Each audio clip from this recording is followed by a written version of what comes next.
Previously on Omega Corps, in session Re-01, that's how numbers work, you know, our group of intrepid heroes were each pulled from their various timelines and inducted into the Omega Corps, a time organization set on preventing the ends of the world, yes, plural.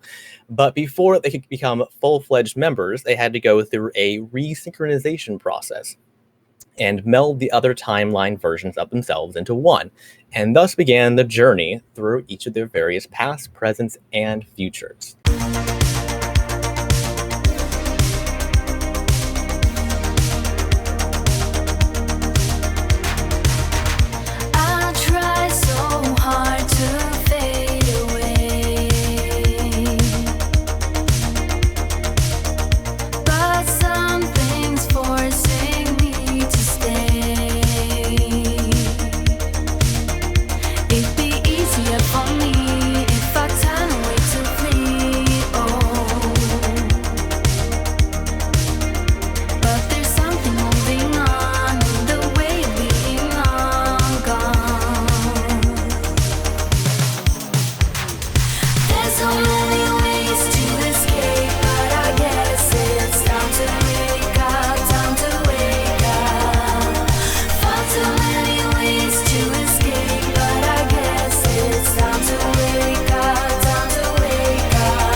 All right, so we are still with Diego here in our resynchronization.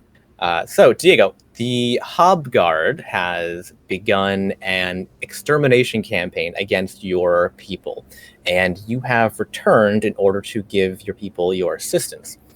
Intel has come in that they have created a series of high explosives specifically designed for blasting into the mountains. You need to locate and dispose of these explosives before they're used to decimate your people. The crux is you will not survive in the success. So you will succeed, but you will not survive the process. How do you do this? This is after I have my dogs, yes? Yes. Okay, because that's eerily similar to how I get my dogs. So I was just making sure that actually, hold on. That's a good question. You double check your timeline right now. To see if you've... No, you're right. No, this is... You have your regular war dogs, you don't have your hellhounds. This is... so I have my arms still. This is the event that will leave your arms gone. Oh, so you have your arms now. Yes, you have your arms currently, but will not have them at the end of this scenario. Gotcha. You will be captured. So, okay, so I know that there's 3 explosives somewhere. They're creating explosive. They have not been put anywhere yet. They are still in the enemy camp. But they have manufactured these explosives. And I have to find them? You have to find and dispose of them. Okay. Do I... Like, is this camp occupied? I'm assuming it is if there's a bunch of bombs in it. Okay. But yes, you have to locate them in a very heavily fortified encampment. I would definitely say that... Does the camp have dogs? Their own dogs? No. Nope. So the Hobguard are, as you imagine, hobgoblins, which are known to use war dogs, but not in this particular case. So they do have a full-fledged army of hobgoblins, though. I would start off with send my dogs around the camp to help find a more stealthy way to enter, either maybe like a small hole created by a wild animal under the fence or something like that. Mm-hmm. And then work my way in, and then kind of just stay as low as possible, and just kind of work my way around in a circle through the camp. Just try and sweep it? Okay. Yeah, just sneaking around looking for these explosives.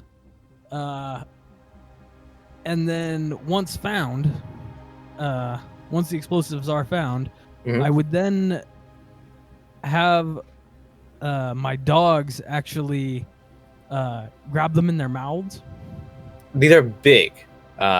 These are like piles of like. Just imagine giant cases like of TNT basically or something like the big powder kegs, whatever, something of that nature. These are big things for blasting through like big chunks of mountain. Okay. And remember, you don't survive. Yeah, you don't survive. They're gonna capture Right. you. You don't blow up, mind you, but they do capture you eventually. But you'll succeed in stopping the explosives though, Why can't he blow up?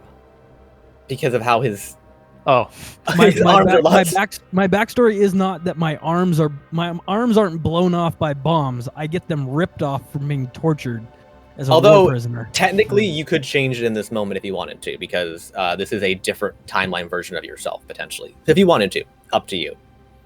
Okay, yeah, no, since I kind of like this idea. This is a different timeline version. He finds the bombs and realizes that there is no way he's going to be able to get them out of the camp without Right. being seen. Like, there's just no way.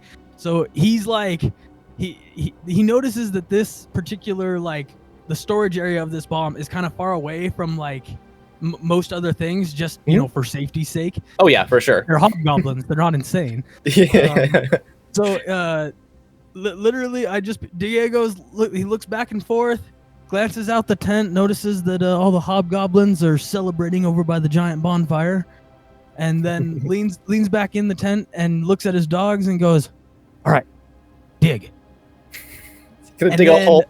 the dogs start digging. Diego gets down on his hands and knees, and he starts digging with both hands, and they dig a massive hole, and they put all of those. They start pushing the bombs in.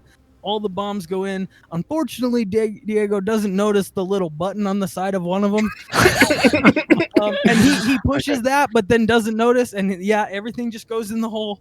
Everything just goes in the hole, and then they start burying it. You know, like the way dogs do with like their butts in the air and they're digging with their front paws. Diego's doing that too, and just as the pile gets finished and everything is buried, Diego stands on top of the pile, and as soon as he's done, a hobgoblin comes in through the tent.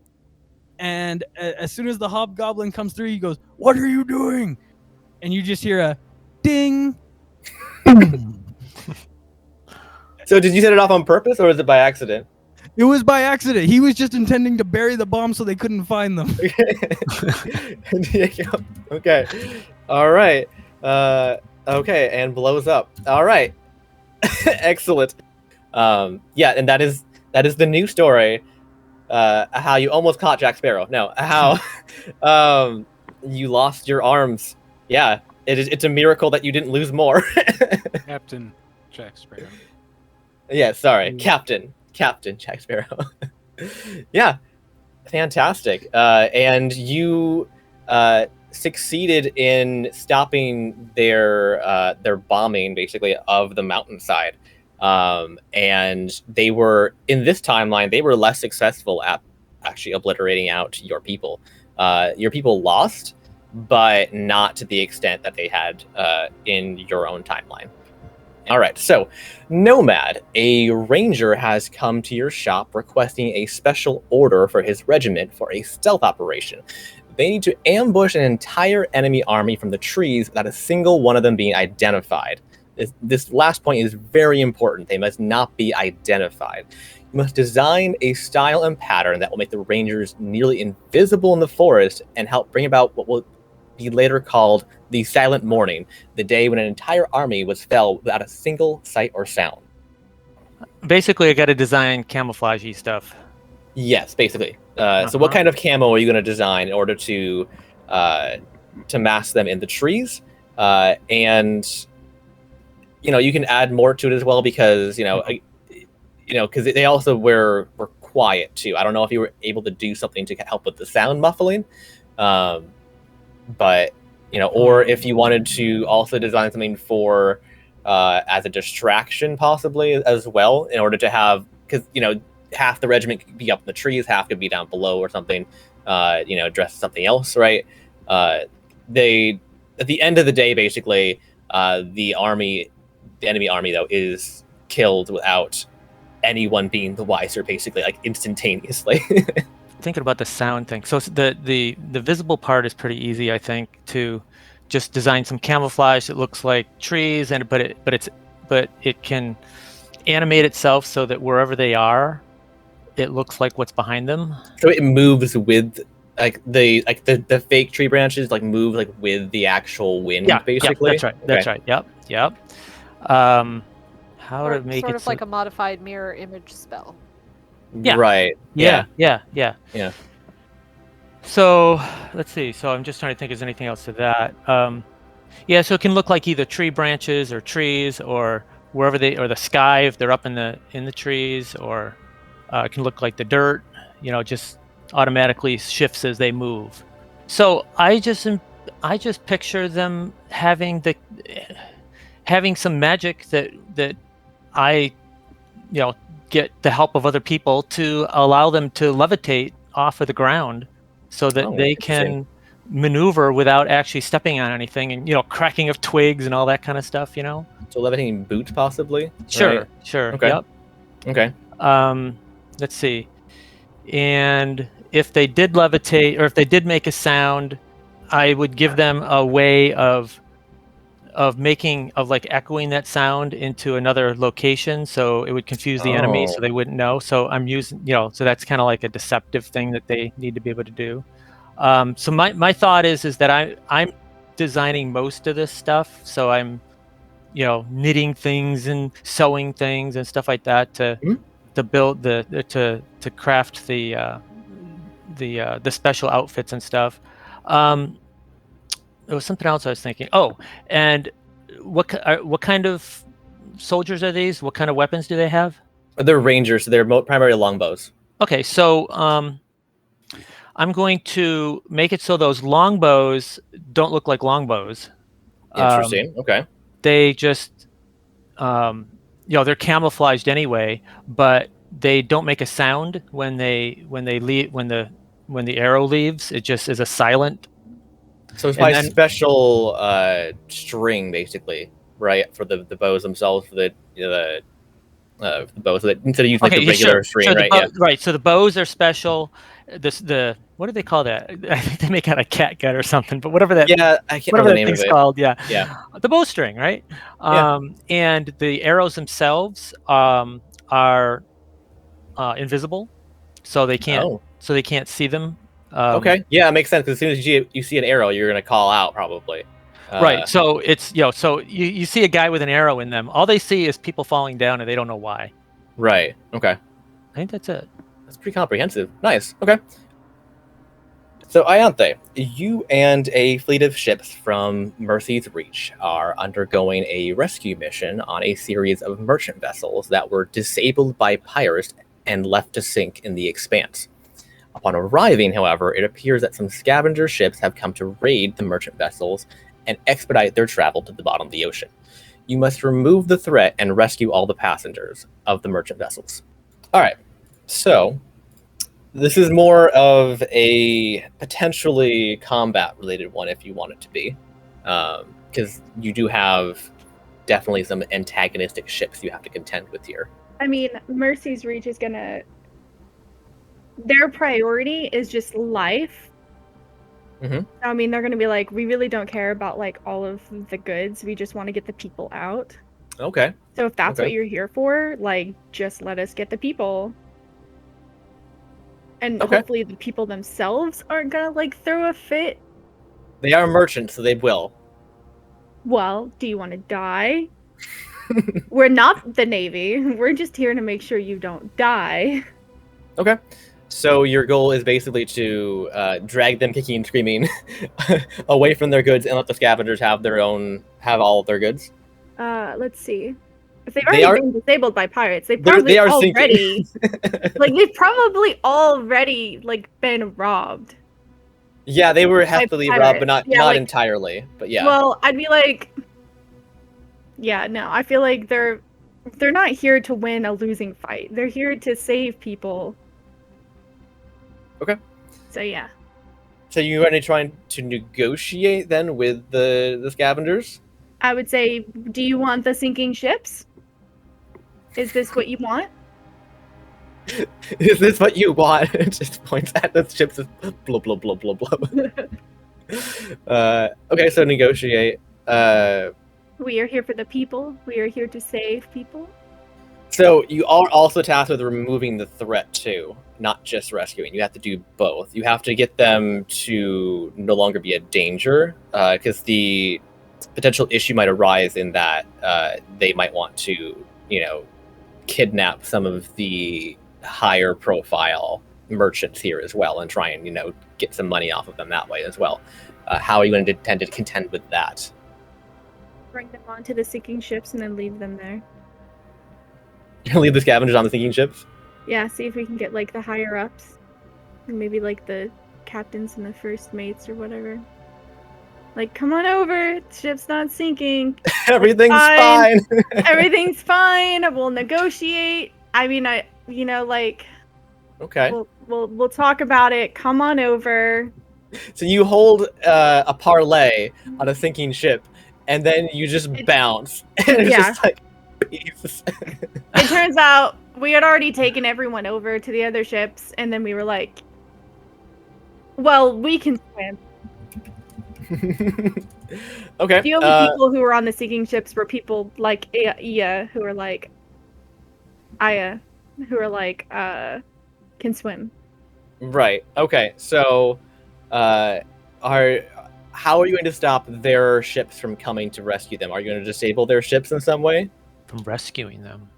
Right. So, if you're having the meeting, the parlay here on a ship, and it begins to sink, and if they're going to try and signal their people to come get them, how do you prevent that from happening? Right.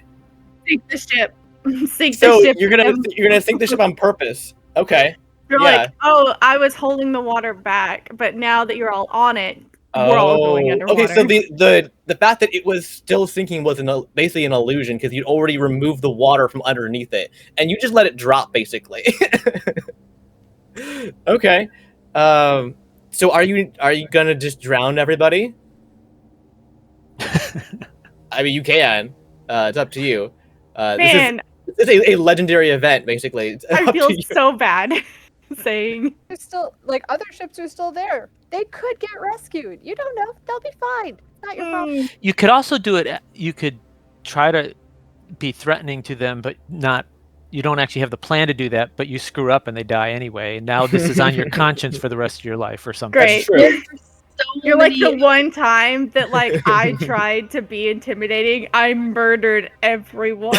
Right. So that's because your character's not an intimidating character, right? I So went maybe too far. So that might be an that's why you explanation don't. as to why you're not intimidating anymore or something, because you had such a bad experience the one time you tried it. I like that though. Like the one time that she was like, I'm just gonna try and scare everyone, and then she was like, oh no, I accidentally killed everyone. Right. Yeah. Okay. Also puts her on the shit list for a bunch of just scavenger shit. Oh yes, you killed a bunch of high ups, and that means that you're not gonna go over well with them. Yeah. Further leading to her decision to go onto land. Maybe you like ruins, right? There's a lot of those on land. On land, away from the water. Away from the people Yeah. who hate you. Okay, so you try and you gather everybody together, the merchants, and the scavengers, because you're on the merchant ship, right? And attempt to parlay, and you go to intimidate the scavengers, but it ends up going horribly wrong, and you just sink everything, and then you have to go by hand save every single merchant, and you leave the rest of the scavengers defend for themselves. Yeah. Okay. Okay. Yeah. Awesome. Let's go over here, and now we're on Bart. A human family was framed with financial crimes by a local dwarf mob boss in order to preserve his reputation. The Johnson family is requesting assistance in being smuggled to a remote island in the Expanse, known for their coconut exporting business and not much else.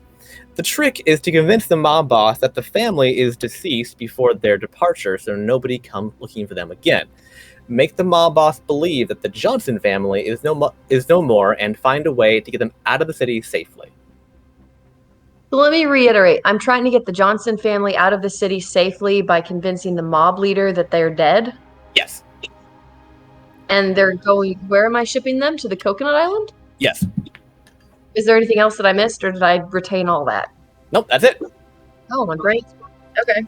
And I'm smuggling them out of the city to a ship or something, or what? Yeah, you're not going to be going with them to the island. You're just basically getting them to like a safe ship to get off out of the area.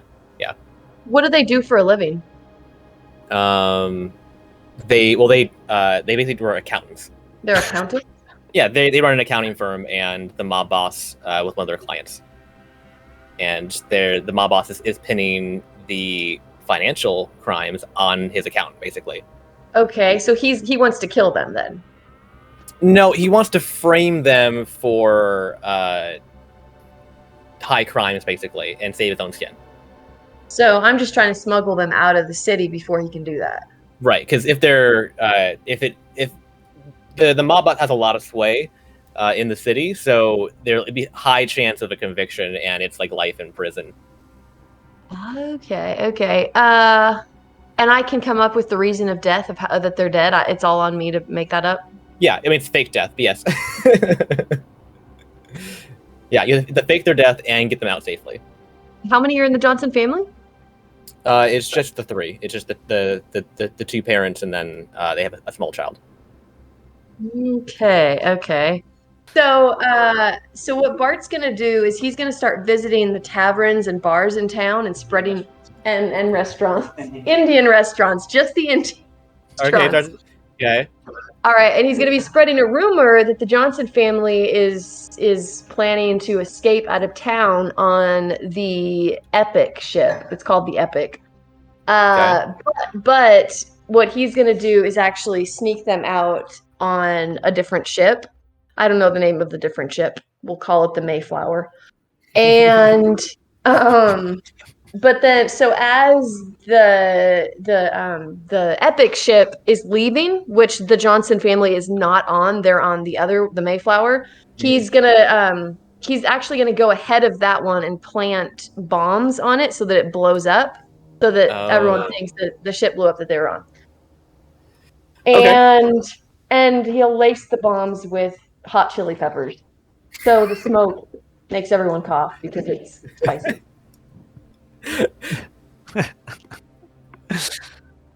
Okay, so the thing you have to now address is why the mob boss wouldn't come for them as soon as the rumors started circulating around. If the rumor is that they're leaving, then he would probably just come for them. He had already gotten them on the other ship. So I would say this is a good second step, but you need a first step probably in order to. Okay, he hid them in barrels underneath the coconuts that were going to the other ship. Yeah. Okay. So they're in barrels. And so he hid them in barrels. He got them already, like with the FedEx labels, and they're ready to go on the Mayflower. And then he went and spread the rumors, and then simultaneously was visiting the other ship to lace it with the chili bombs. Okay. So you have to hide them first, basically, and then spread the rumors, right? Okay. Yep. Yeah, otherwise, they get kidnapped, anyways, and that's not good. Okay. His first priority was to hide them. Right. Excellent. Okay, that works. Cool. And that's cool. Yeah. Perfect. Are you going to give a reason why the Epic blows up? Are you going to stage a plausible excuse?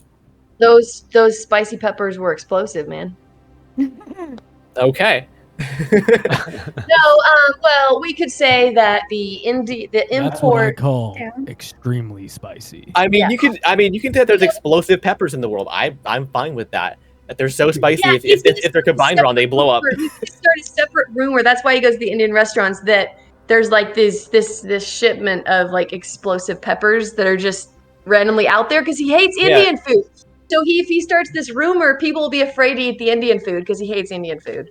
So this reinforces his rumor. That's what's going on. I mean, are you sure you don't want to just be like E. coli? Nope, go with Indian food. All right. Well, there are no Indian people in D&D, so you have to pick a different nationality. Right. Really? Okay. Do we have something similar? Who would eat spicy food? What kind Who of? would eat spicy food? I mean, the Dragonborn aren't around at this point. What about fire? Like fire elementals because they like things fiery. Fire hot. Genasi. Fire Genasi might be able to do it. Yeah. Okay. Yeah, we can go with Fire Genasi. And you start a rumor that there's peppers so spicy that they're actually explosive if you kept eating too long. Okay. Yep. But you may not want to eat that stuff, and then it makes the shit blow up. Okay. Also, based off something I randomly read the other day, acid damage in D&D is now just spicy damage, and you can't prove otherwise to me. So, Spicy damage. Alright. spicy damage. It just means that you just like you get bit by something, and you're like, oh my gosh, my eyes are just watering and bleeding from all the spiciness that I was just bit by. We're on to Cassie. Cassie, as you wait on your next assignment, you find yourself drawn to the local bounty board at the city you're stationed at. You select a big game hunt for a Pookie that has been terrorizing the surrounding farms. It is a large reptilian creature with gliding feathers and the ability to camouflage itself by changing colors. Decide how you dispatch the creature, as well as a clue you discover to a larger plot at work by a rival town. Ooh, that's hard. So the idea here is that you will succeed in the big game hunt, obviously, in the first place, but you'll find out that this creature that has been terrorizing the local farms was put here on purpose by a rival town for some nefarious reason. This would not be. How common are these creatures? Like, would she have seen these before? She's probably seen them once or twice. They're not super common. No. Not super common. Okay. No. So, I think the first thing she's gonna do is probably take some time in the town that's being overrun like this, and seeing if she can get some idea of what time of day it arrives, where it, just try to get an idea of its habits, kind of idea. And she's not gonna spend a great deal of time, but just like, hey, you've seen it? Yeah. Where'd you see it? What time? Yep. Okay. And then when she heads out, what she's gonna try to find is where its lair is. Right. Find its nest. Right. Yeah. And possibly spend a couple of days, once she finds it, spend like a couple of days even just watching it to see what time does it go out hunting, how long does it sleep, what does it seem to react to, like send her bird around making noises in the trees, see how reactionary it is to stuff like that. See what it likes to eat. See what it likes.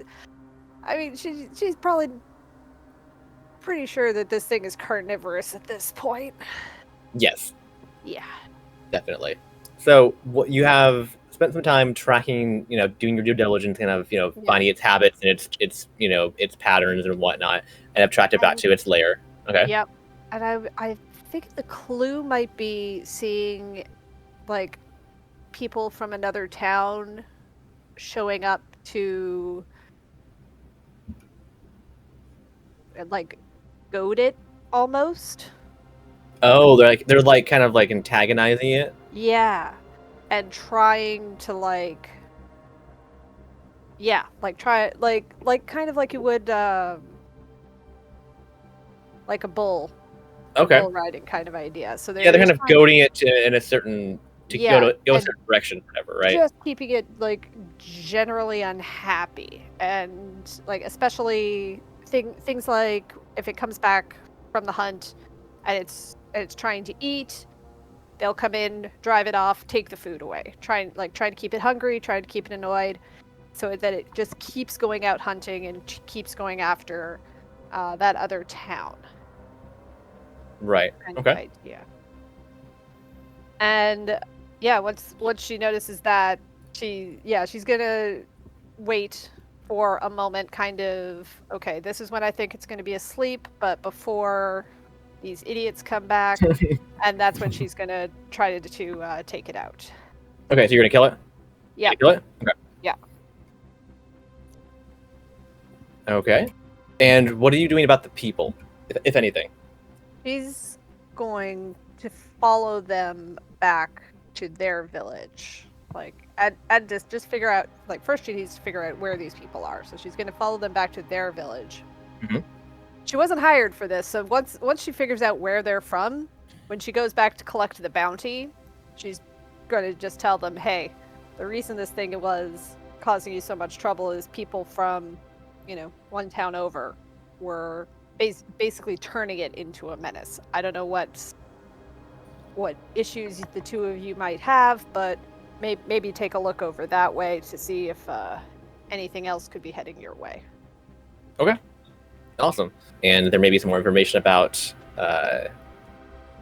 those two towns coming in the future.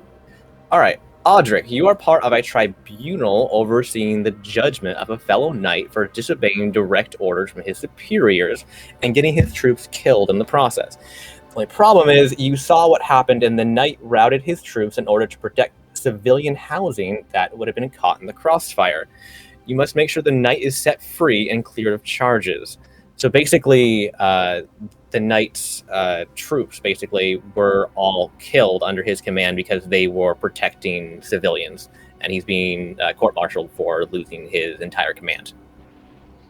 All right, I'm in a zone of truth. So yeah, this is it's like the climax of the tribunal here, and I'm gonna be Jack Nicholson in A Few Good Men, and he's gonna zone of truth the guy, and make sure everybody knows that he's only speaking the truth, and ask him why he did what he did, and prove that his intentions were good. And then I'm going to use my charisma to speak to the other, whoever else I need to speak to, and get this man set free. Okay, so the issue is that this is still a military tribunal, which means that militarily he still lost his soldiers basically on purpose. So you have to find a way to convince them that good intentions or not, that this actually was the right play, right? Which is difficult, right? So you've established at this point that the knight is telling the truth of his actions, right? Which is good. But you need to convince your military basically that it was worth it, because they're seeing this as a harsh military loss with no real gain. They're being kind of cold about the whole thing, right? Okay. Public relations campaign. Leak it to the public. Ooh. This is a closed door thing, so that would actually potentially help. If he becomes a hero to the people, then they're not going to be able to hurt him.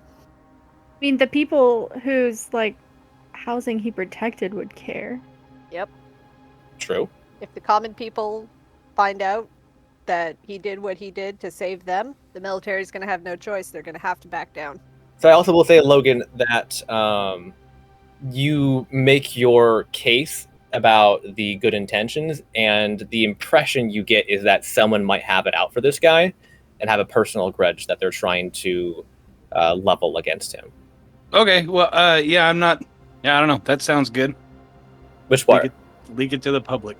Get the support of the people whose houses it was.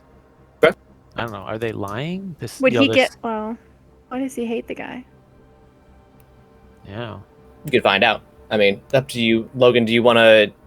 You can do both, or you can go one of those directions, right? You already said you wanted to gain the public support and whatnot. Do you want to push it further, or leave it at that? No, let's leave it at that. That's good. Okay. Okay, so there is going to be a resulting negative impression by the general populace of the military leadership after this, which might have some other ramifications as well. But because you are largely a militaristic society, so exposing that your government military basically doesn't always have the people's best interest in heart all the time is going to be a pretty hefty blow, I think, to their support. Okay. And I'm moving it along to... That's Diego again. All right, Diego. A sorceress elf woman is set to be burned alive at the stake at sundown by a superstitious town that doesn't approve of magic. She's being kept under heavy guard and lock and key until the event takes place. You must save her and get her out of town. I'm assuming I don't have arms now. Correct. You are the armless Diego. What's the security? Well, she's in a prison cell, and so it's kind of your standard nuts and bolts kind of guardsman. Where is this prison located? It's in the bottom of a courthouse. Is there windows? I mean, there's like a very small window with a bunch of tiny, like very thick bars. Basically, you couldn't fit a person through them.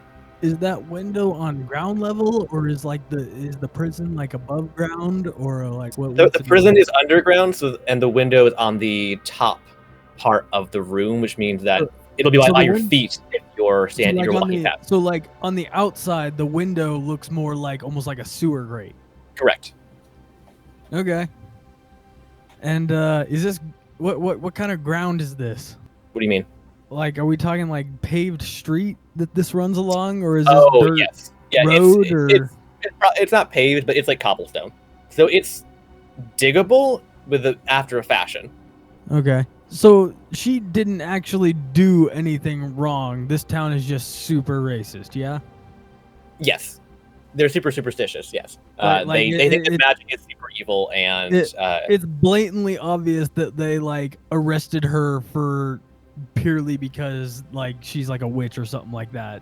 Yep. But it has okay. Yeah, she actually was doing primarily healing magic, and like more utility stuff. She wasn't like going around casting fireball on people or something, right? You must have taken the plans for the bombs previously. So you're not making this up as you go, right? Right. You just go find the things and follow the directions. Right. Okay. So he is going to make a bomb, and in the middle of the night, he's going to walk up to that little window, and in a very gruff, almost growly like voice, he's like, "Stand back and cover your head." And he is going to he will like dig up a little bit of the cobblestone street, kind of to just so shape like it the doesn't blast. like. What was that? To shape the blast, basically, right? Yeah, to more shape the blast, to like concentrate it to a certain area rather than just letting it explode the street. Anything else you want to do? There will be an alarm obviously called as soon as it happens, and they'll be chasing it down. As soon as the explosion happens, he is going to grab her, and well, I guess he can't grab her. Also, I point out that you made a bomb with your teeth. That's very impressive. Definitely Dex at this point, because that's impressive. I'd imagine his dogs helped him. They brought him pieces. He has toes, doesn't he? He does. That's true. He can probably do with his feet. That's right. A lot of people can do stuff with toes. That's fair. That's fair. Someone tell you? Oh, yeah. Oh, yeah. Like after he blows a hole, he just sticks his foot down to the hole, and he's like, "Come with me if you want to leave." And he grabs her, and he books it out of town with and everyone just kind of, I imagine that like guards and stuff or people are like coming out to see what was going on, but they just kind of even though Diego's running down the street with this prisoner, they just kind of give him a wide berth just because they're a little freaked out by what he is. Like, that makes sense. They were able to prey on her a bit more because she wasn't as scary as you are, and she wasn't really versed in combat either. So she was more easy prey, whereas you were definitely on their shit list, but like were genuinely a problem. I fully imagine like people are just like, "Oh my god, the prisoner got away. Oh wait, she's with that Diego guy. She's probably gonna die anyway." He's gonna eat her. And it sounds like they're able to overpower her, while they probably didn't think they could overpower you, which is how a lot of that kind of stuff happens. Yeah, they just assume that they wouldn't be able to beat you, basically, because you have your dogs and you're just nuts looking. Okay. And also, like, the town talks a big game and is really like superstitious, but they're they're kind of just all bark and no bite. Like they're not actually that strong, honestly. They just had the numbers in order to capture this person before. But yeah, okay. So, do you want this person to be a bigger part of your story? No. Okay. Yeah, Okay. no. As soon as Diego, I'm assuming, did Diego get contracted to do this, or No, is it just thing you were just like, that's fucked up. I'm gonna stop that. That's no. okay? So yeah, literally as soon as like we're both out of the city, and I know that she's like out of harm's way from these people, Diego full on is just like, all right, bye. I have no intention of like actually like interacting with you. I just figured what was happening to you was really shitty. Okay. Interesting. And we're on Nomad. A thunder of Fey dragons. That's a collection of Fey dragons, by the way. Under your family's protection, has been targeted by some shadow dragons. You've contacted a smuggler named Bart to get them to safety through the Underdark. How do you cover their trail to escape? You and your family will not survive the encounter, because you'll be turned to stone. I think you already have an answer to this, partially. If I remember right, the part I would remember, the part I think is true here is that we have them hidden in our mansion, and we send them through a tunnel to escape. Right. But we never actually find out what happens to them. Right. So I must have made a deal with this Bart, whoever that might be, to help smuggle or I guess our family probably did. They had connections or whatever, and in an emergency situation, Bart was gonna be. He had like a safe house or something that they could go through the tunnel to get to Bart's safe house. So let's see. So now, so that's the covering the trail to escape, right?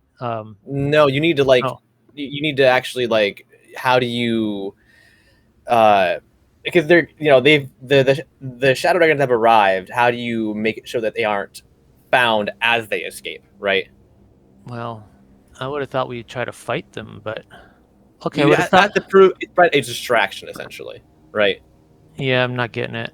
I'm not sure what you're thinking here. Well, I mean, you're a group of people who make illusions for a living. Yeah, we make illusions, right? So I figured we could.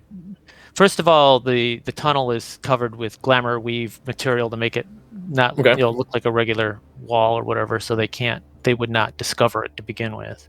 Okay. We have all sorts of. I mean, the whole mansion is illusion stuff. So we've got all sorts of stuff around to act like animals running around and scary things and not very scary Scooby-Doo things. mansion. Okay. Scooby-Doo mansion. Yeah, there you go. Yeah. So Scooby-Doo mansion, right? Okay. So do I have the distraction down enough? Do you think that? Yeah, I would say so. You were able to lead them on a chase, kind of like through the mansion areas, like the estate. I would say not the mansion itself, but the actual estate. And there's mirrors everywhere, and because we like mirrors because we like to look at ourselves. Right, and dragons aren't super known for being in that space, so they're not they've never been like carnivals or something, right? So right, probably more prone to falling for those tricks, probably I would say. And this was during a birthday party. Okay. This is actually historical here. It was actually from my past here, or my write-up. This was during birthday party for me. So we had all sorts of fanfare and all sorts of stuff going on and music blaring and all sorts of stuff for distraction. So yeah. Okay. So and eventually they're going to basically start smashing everything, and it's going to no longer work. But at that point, the dragon would have escaped. So then they're going to capture your family and essentially hold you hostage and try and torture you until you tell them where they went. Right.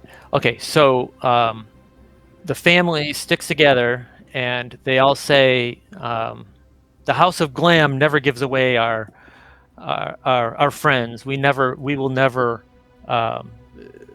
give them up." And we all. The family together, all they hold hands and they say, they've got this. They just stand firm and say, "No, we're not going to do that. We're not going to tell you." All right, and they're all turned to stone. Wow. Because the breath of a shadow dragon can turn you to stone. It's not just like a fire or something. It's worse. It's way worse. Okay. Alrighty. We're on to Ianthe again. Okay, so Ianthe, everyone at Mercy's Reach does the occasional season working at Eldath's Rescue, the House Jarosco headquarters just outside Neverwinter, that is also a giant mobile statue of the goddess herself. Your season has come, and while there, your team of healers encounters what they believe to be potentially the next world-wiping spell plague. You must discover the source of the magical disease and put a stop to it. Okay. Well, I mean, I would imagine that what you're going to want to do is discover the source. Mm-hmm. So if you have discovered that there is something going on, I feel like you can probably try and find out where the source is. So let's start with what do you think the disease looks like in terms of how it manifests? Right. Let's start with that. What does it cause? You know, like a local, like a local nature god or something was like accidentally murdered. Sure. How would they be punished? I mean, you could do like the simple thing of like their crops begin to die, but then you could also maybe like they can no longer eat, like the food like turns to ash in their mouth or something. Wait, well, what if it's like they sorry, sometimes words are really hard. They are. Okay, so what I'm trying to get out is what if the like punishment is that people become more I want to say basic, but like the lizard brain. Oh, so they become dumber basically. Like they're Animalistic, but also like evil because you killed a nature god, which is innocent, and the curse is that like humans are evil. Okay. Okay, so it's more of like a mental thing then. Like they're mentally deteriorating basically. Yeah, like a full-on mental deterioration. Well, because I mean that really does happen though. Like if you have mental deterioration, oftentimes there's like a with cognitive abilities also goes like personality, as in like become irritated and frustrated and angry, and a lot of times they don't even know why. But like you could put it to the extreme because it's magic and it's like a punishment. So it's causing hostility. So they're kind of turning into zombies in a little bit way, not quite to the brain. Angry zombies that can still move. Right, and still have some higher functionality. Yeah. Yeah. Causing hostility. Like maybe murdering people because they're still very capable of that. Okay, so causing lots of hostility and probably like a bunch of infighting within towns, right? And whatnot. Okay, yeah, so it's definitely like... okay, so then you kind of already have the source here at that point. So that's how you have the source. So how do you stop it? I think you would have to show probably nature that you still care. So you would have to like... I'm sure there are other maybe deities. Right. So maybe you would have to bring in another one somehow. You do yeah, have, like you, maybe you have even Eldath. bring in. You could call in potentially. Yeah, not like it could be like physically, doing prayers and like maybe even rebuilding like a new like shrine. Okay. But it's like appeasing the spirits. Okay. Possibly having to call in like a druid or something as well. But then also I'm sure that there's like physical stuff that could be done maybe for the brain or something. Yeah, so the way that some of the very low tier minor deities work, especially the nature ones, is that you actually can create them basically based upon belief alone. So if you build a shrine and you get enough people to like show up, basically, you make a nature deity, which is weird, but yeah.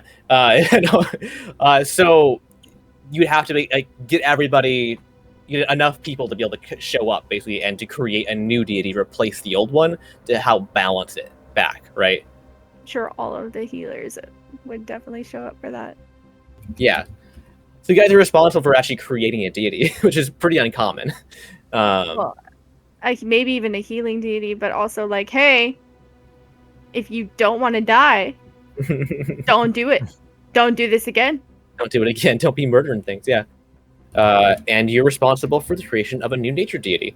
That's awesome. Do you want to name your deity, or should I do it later? You want to name it? Yeah. Oh. You get to Hold name a on. deity. It's a minor deity.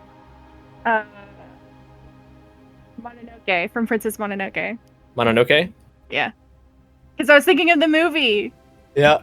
Okay. Alrighty. Okay. Bart, you're next. Oh, hold on 1 second here. Bart is here, laddie. So many different accents at once. I love it. Bart, you have been sent deep into the subtunnels of the Underdark to locate an ancient carved stone statue that is said to grant great fortune to those looking for gems and minerals in the deep. The problem is, it is in a chamber whose entire floor is a series of pressure plates that trigger poisonous darts to shoot out the walls. You need to retrieve the valuable statue for your employers. How do you do this? Okay, so I have to get through some darts that are going to fly out and try to kill me. Yeah, the whole floor basically is pressure plated. There doesn't appear to be any safe spots on this floor. Can you describe the setting a little bit more for me, or again? Yeah, no problem. So you're in the Underdark, which is a series of giant tunnels, basically, and you are sent off to find this stone statue, which is in a chamber, which is a kind of carved out of the inside of this. It's partially originally was an actual cave, and then it was kind of carved out a little bit more in order to facilitate the entire chamber here. It's like all stone floors and ceilings and walls, basically. It's kind of got that Indiana Jones feel, where you have like the pedestal at the end, and you have like the totem statue on the little pedestal. And in order to get there, it's basically just it's a large open room and with a bunch of tile floor, and each of the tiles appears to be a pressure plate that shoots a poisonous darts from the sides, the left and the right sides. How heavy is the stone statue, or the stone statue? I mean, it's hefty, but it's holdable in one hand. Do you want like exact weight? I mean, no, I mean it's holdable in one hand tells me enough. That's fine. So how strong are the darts? Do they have do they shoot us like? They're like blow darts, basically. What will they permeate? Is what I'm asking.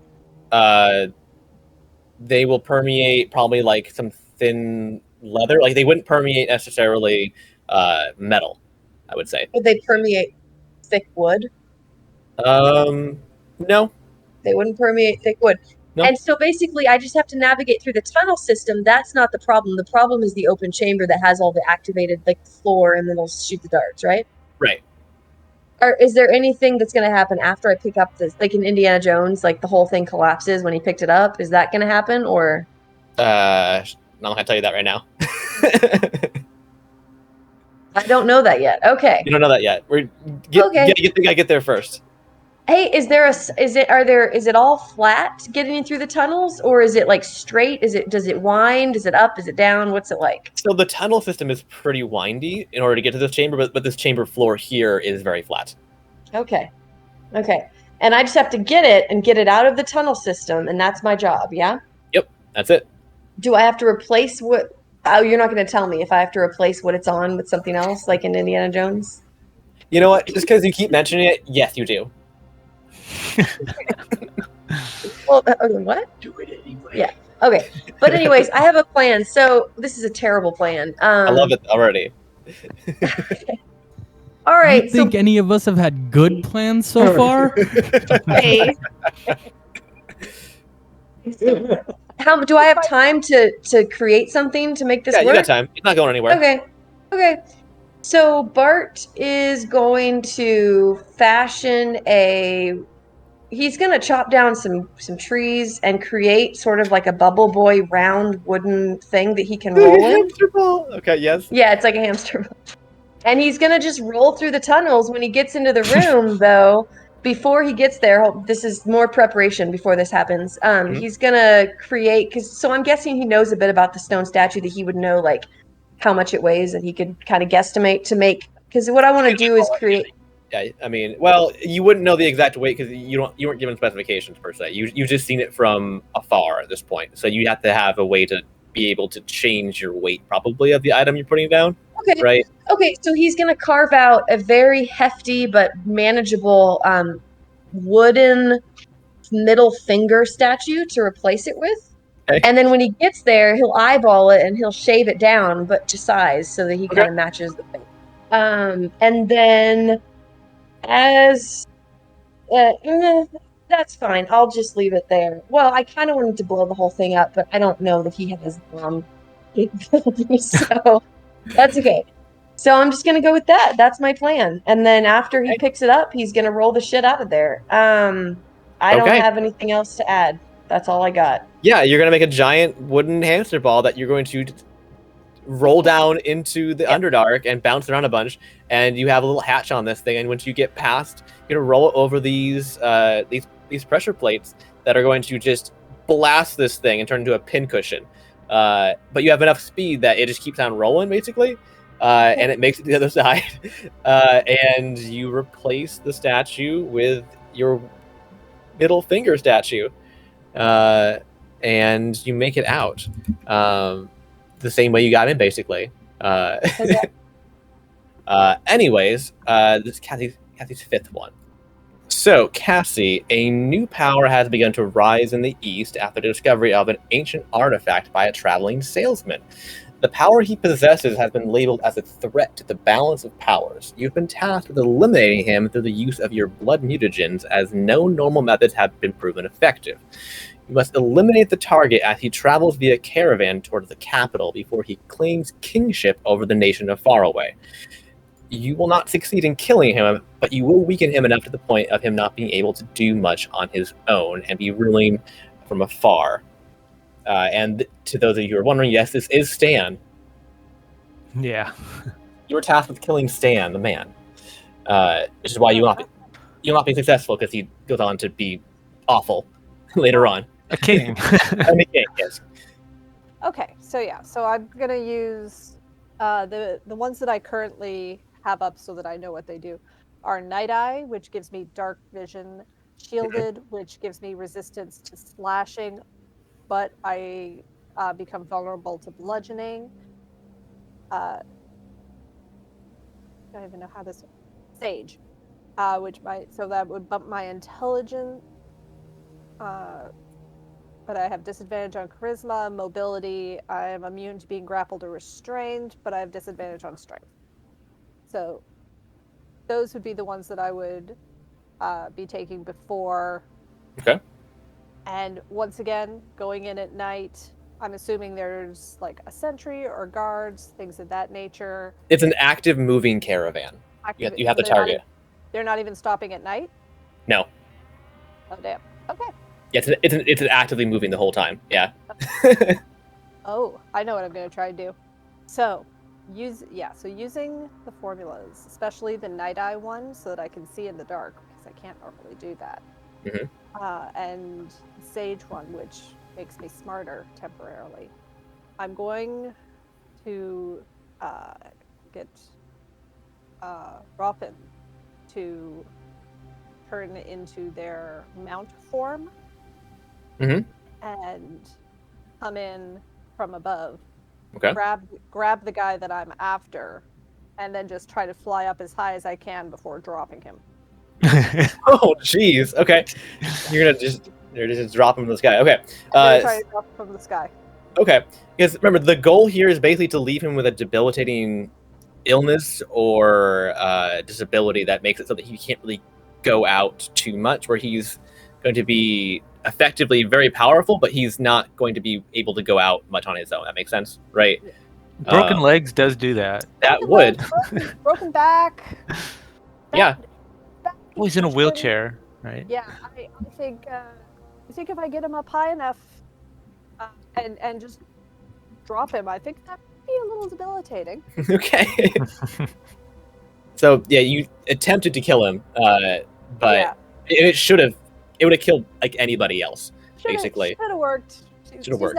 She's gonna be really upset that it didn't. Yeah. And the reason that she didn't go back in for like a second run, basically, is obviously at that point, like I'm assuming some of those guards at least have to be archers. Yeah. Near that hour limit, and they've got to make a run for it at that point. Excellent.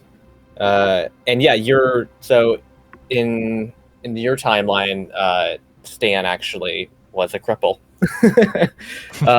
And the reason why he didn't leave his castle very often, and the reason why he got so much into the cloning of himself, is in order to expand his power without having to himself go out into the world, basically. All right, Audric. Audric, you're enjoying a bit of vacation time in a small oceanside town tavern when a gang of bandits begins to harass the town and exploit them for resources. You must drive the bandits out and make sure that the town is never targeted again. However, I will say that the caveat here is that you don't have an army. It's just you, and you don't really have like much of your equipment with you. Yeah, because you're on vacation. Yeah. Audric's on vacation, and he's going to use his constitution here Okay. to fight every urge that he has to help this small town. So you're not going to help and- them? And he's going to...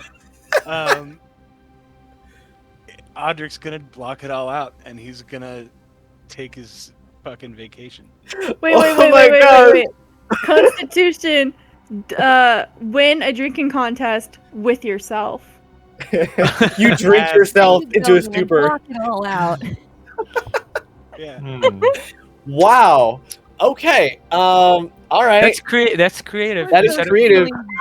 Deep down. That's real dark. Wow. All right. So he gets real drunk and refuses to fight and lets it all happen.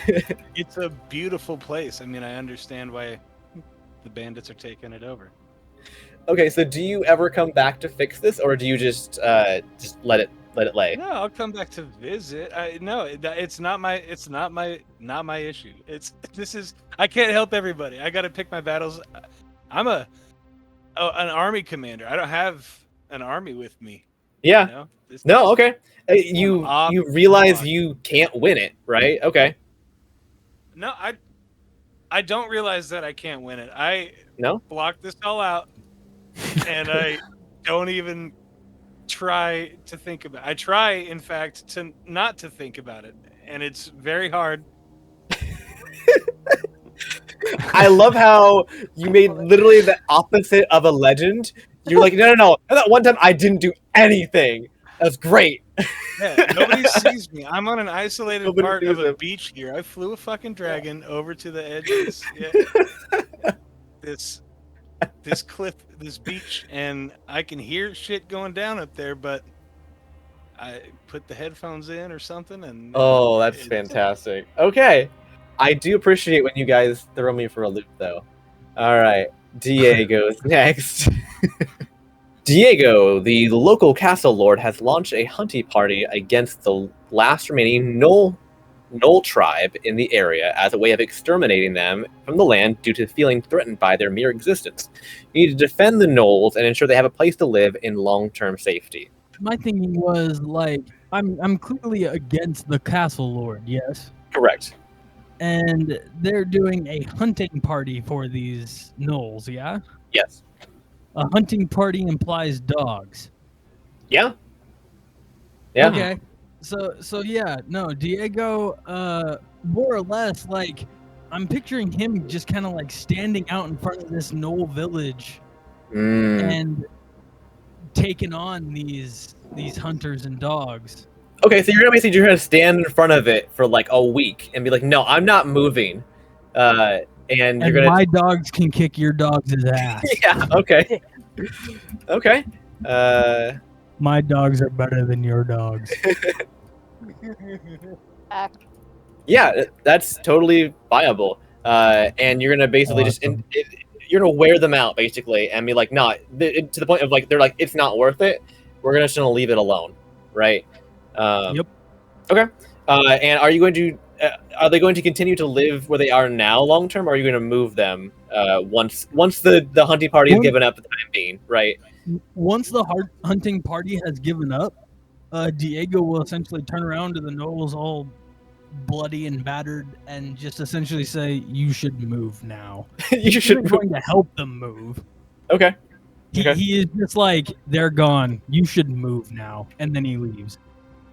Right. So move while it's safe, basically, while you have the opportunity to actually get everybody out. Because if you just all left in the middle of all this, they would have been like killed one by one. But yeah, you can have time to pack up now. Okay.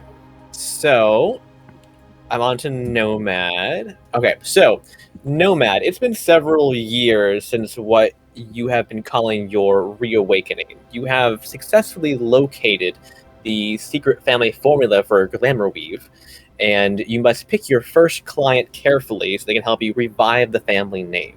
What kind of client do you look for, and what do you make for them? No, he definitely wants to look for people who have lots of money and are either famous or have some sort of connections, that kind of a thing. Okay. People in power. 12 houses, yeah. The PA 12 houses. There you go. Galahad or Galanda, which is hospitality. That's like in bars, event hosting. Okay, that fits in. That fits in really well. Okay. Yeah, so I would say that is there a head of all the heads? You know what I mean? Is there like a headquarters of what's it called? Galandria? Galanda. Galanda. I can't remember anymore. Galanda. Yep, Galanda. Right. Yes, there is. Usually, most of them are in Zuza. Okay, well that's okay, right? That's fine. Where is it? In Zuza, Z-A, that one. Yes. Okay. So I'm thinking he works with him to do a costume ball for the hotel system or whatever, for the biggest hotel that they have or whatever. And first of all, he has to find him and all that, but he's got connections from before, so he does a little promo for it. Just one of these, what do you call it? A performance of a bunch of fancy different kind, basically, what do you call it? Fashion show with all the different costumes and stuff you can do. So he does that to try to convince him that this is worth his while. Okay. And so he makes a deal with him, maybe a little bit of an allegiance with him. Nice little deal where they exchange. So what do I want to say? So he'll do it for free, but for an exchange for the popularity that he's going to get from it. Okay. For the renown, because this is his first client, right? Yeah, it's pro bono. Okay. Yeah. Yeah. Pro bono exchange for. So is your goal to? How are you going to get this widespread? I guess throughout all of the different hotel chains and whatnot, like. Oh, well, first of all, I would have said I would use his system of advertising for things, right? You use systems that are already in place. Right, and right. So he gives like different speeches to the different, to the different advertising groups in the different continents to try to get more people to come. Okay. And what specifically are you designing for the costume ball that's going to be able to be used on a wide scale, like masks or something? Then, like a masquerade ball kind of thing, you thinking, or something different? Oh, I would say it's full costumes. Okay, so you're making full costumes available for the rich for free. Okay. And I guess I probably should want to have some sort of a theme. Yeah. How about the theme of pirates, because he's got that history. Okay. So people dress up as pirates, or you get the pirates, and then you got the people who are against the pirates, the merchants. So you could dress up as either one. Oh, merchant probably would. I don't know if merchants really give much of a look to them, right? Okay. I don't even think pirates are exotic enough, honestly, for a costume ball, right? Oh, you don't? Okay. No, I mean like dragons or something, but like something that's like big and fancy. Okay. I don't know.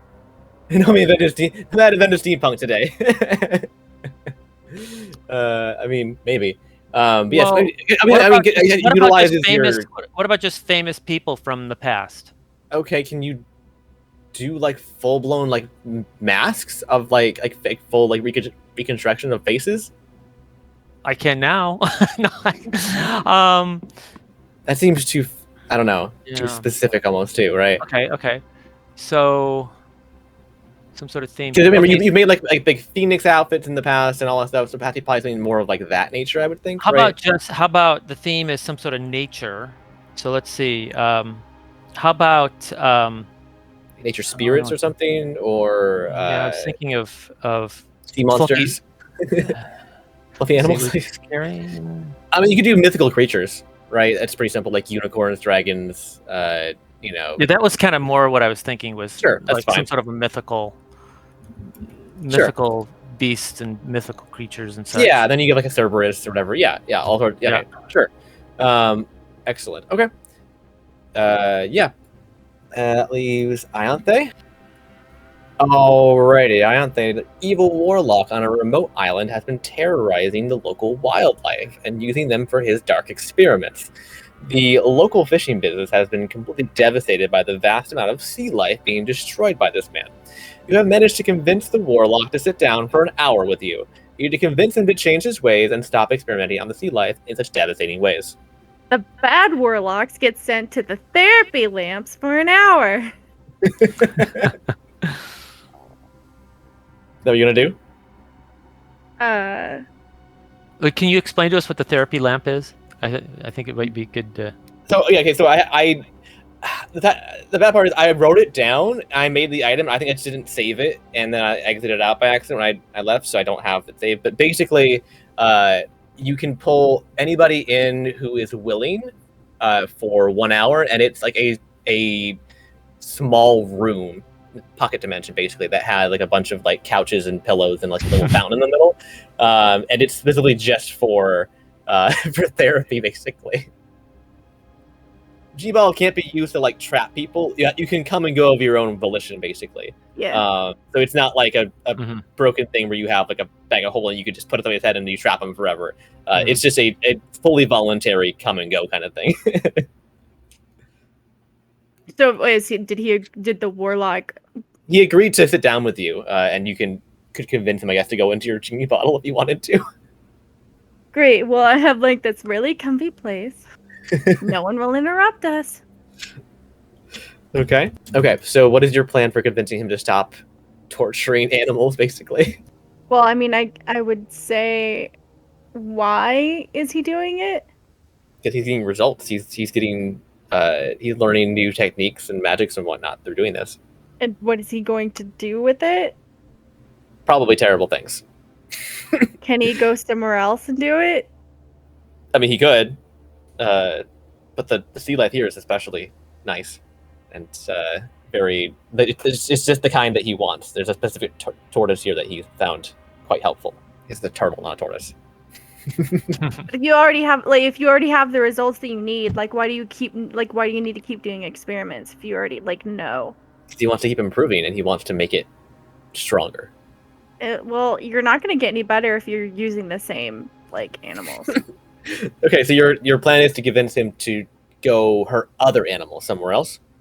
Well, I mean, if he's an evil warlock who's bent on doing evil, I really doubt that I'm going to convince him to have a change of heart. So, I mean, unless I'm willing to murder him. It's up to you. I mean, Audric pieced out of his, his scenario. Well, I mean, do you have any ways of getting inside of people's heads? Take a good heart and give him a heart transplant. Oh, Then you'd have to kill a good person, so I don't know if that's worth it. You kill yourself. I think that's how that works. Your best bet would be to find out who or what his patron is, and see if that might be a way in. Because warlocks have patrons. Indeed, they do. That tends to be what drives most of what they do. So now she's got to convince the patron. Well, it depends on what the patron. It depends on what the patron is. They all want something different. There's a chance, depending on what his patron is, that the patron could be just as unhappy with what he's doing as everybody else. I don't know anything about warlock stuff.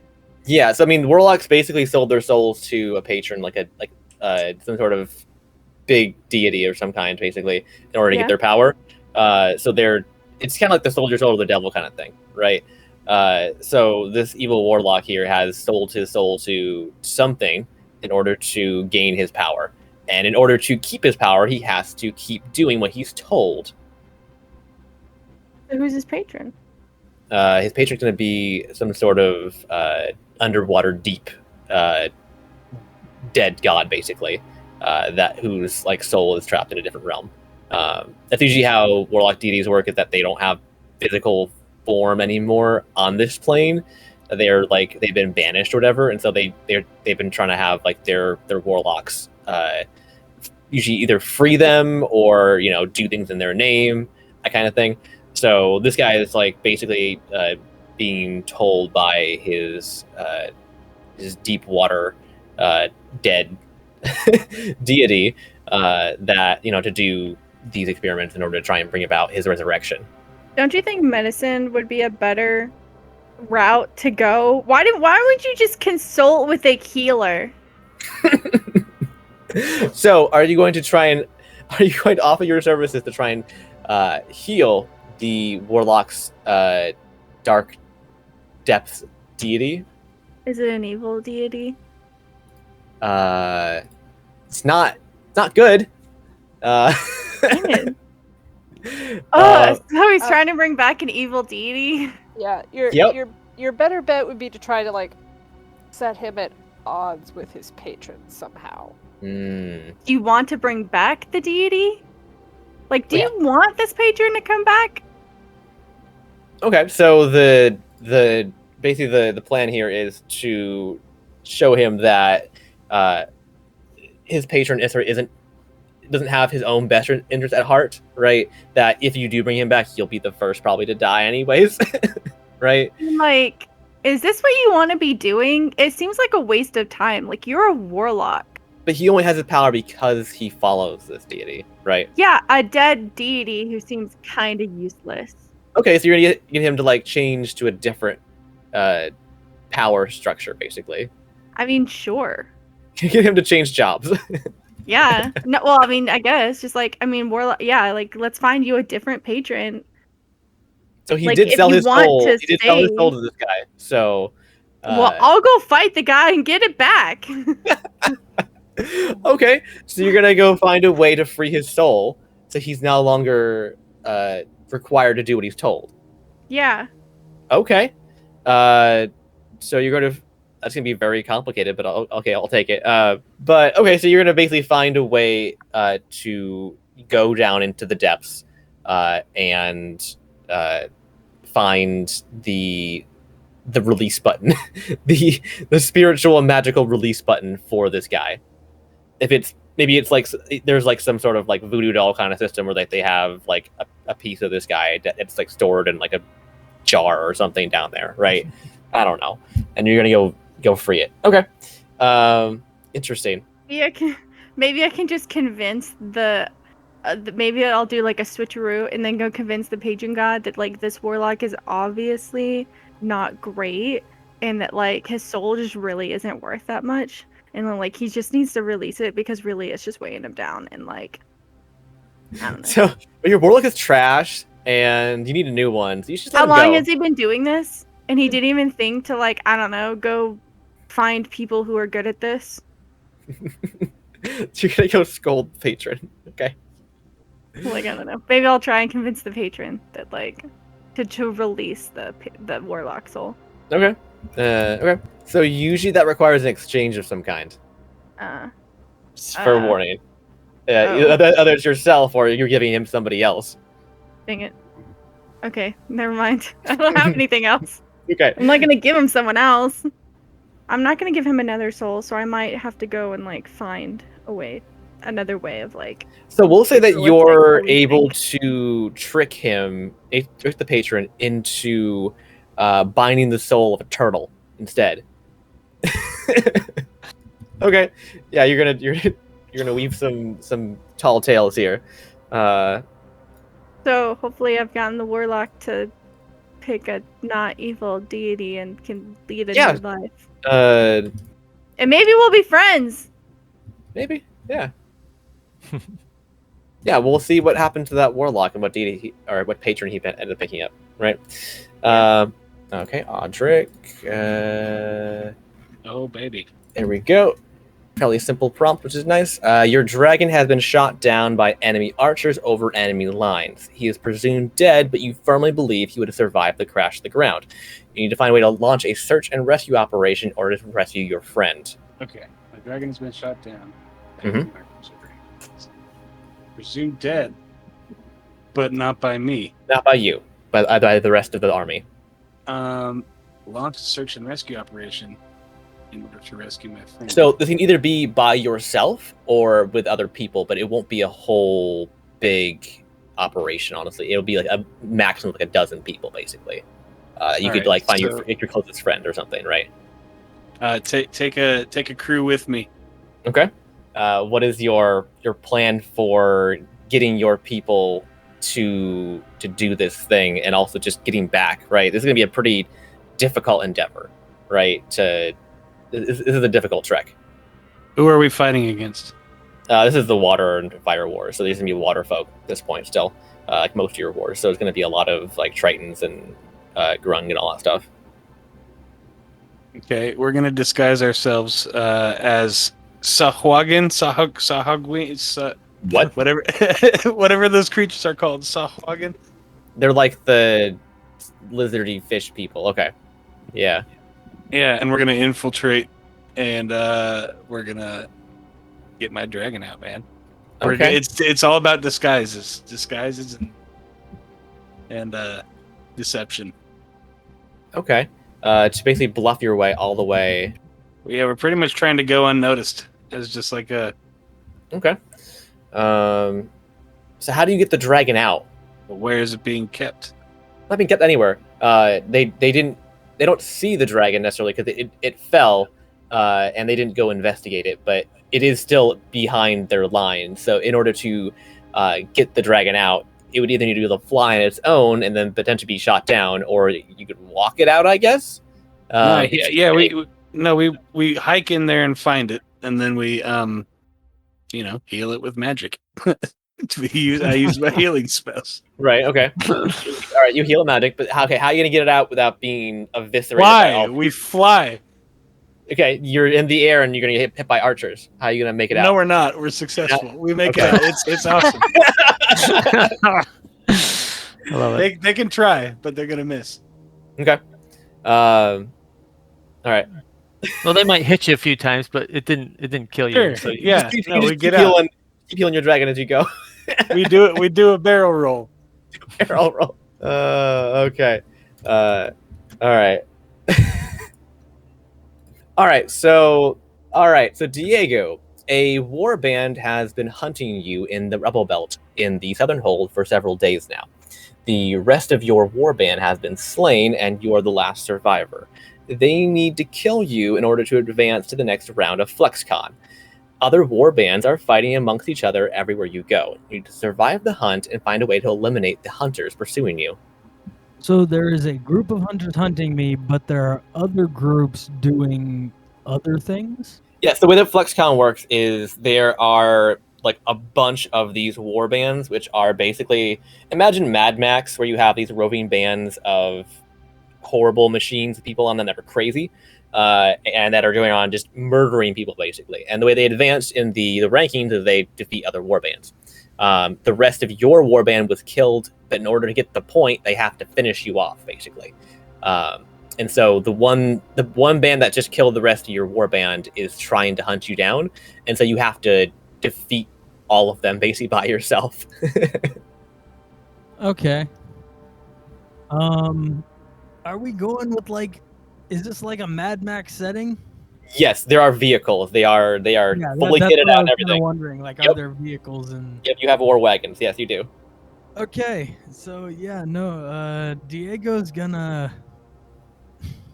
He'll essentially he'll almost go into hiding for a little bit. Okay. And he'll find a location, more or less like a cave. Mm-hmm. And then once he finds this cave, he's going to rig this cave To blow? Especially since he has gained that knowledge of explosives, Mm-hmm. he is definitely going to be working on some explosives at the entrance of this cave. Okay. The idea is here, though, however, is that he is then going to, once he has all the explosives set in this cave, he is straight up going to announce to not like through like a mega horn, but like to like subtly through channels, like he's going to announce where he is. You gonna go put up like the bodies on the stakes and spell out "I'm here" or something? not necessarily that, but like he's gonna be like leaving subtle hints, like leave some tracks very back there. obviously subtle hints. Okay. Like he's not trying to make it. He doesn't want them to think that if we go here we're gonna get ambushed. Yeah. Right. Okay. Leave a trail basically. Like he's leaving subtle back hints to it. every once in a while of like, hey, I heard this member of this faction was hanging out over in this cave, kind of thing. Okay. Like, every once in a while, like they barely heard about this, but they still heard about it. Okay. And the idea is that Diego is fully expecting them, so he has a spot lined out where he's watching them like enter this cave. Mm-hmm. And then just once they're all in there expecting to find him, he is just going to literally be like doing a little like foot dance at the entrance as they all turn around and see him doing this little foot dance with his dogs. And then just as they like realize what's going on, he steps on a plunger. As a cave-in. Okay. Alrighty. And if they don't die from the cave-in, they're trapped in the cave until they die. Oh, okay. There is no exit to this cave other than the one he just collapsed. Okay. All right. Awesome. Next time, be prepared for combat. I'm going to drop one in ahead of the full adventure for you guys to kind of like flex a little bit and kind of stretch your legs. I know we've had now 2 full sessions of doing nothing officially D&D related, and there's been no rules basically. So I want to give you guys some time to actually utilize some of the stuff you just earned and kind of created before dropping you into a larger picture stuff. And then also after that session, you will make some possible tweaks if you need to, based on what we've done. If you're like, oh, this is awful, like, all right, I need to reassess. But yeah, be prepared for combat, and I'm going to be using Tailspire for next session, and I'm really excited to try that out because it's got some really cool stuff. Yeah, it's going to be great. It's going to be fun.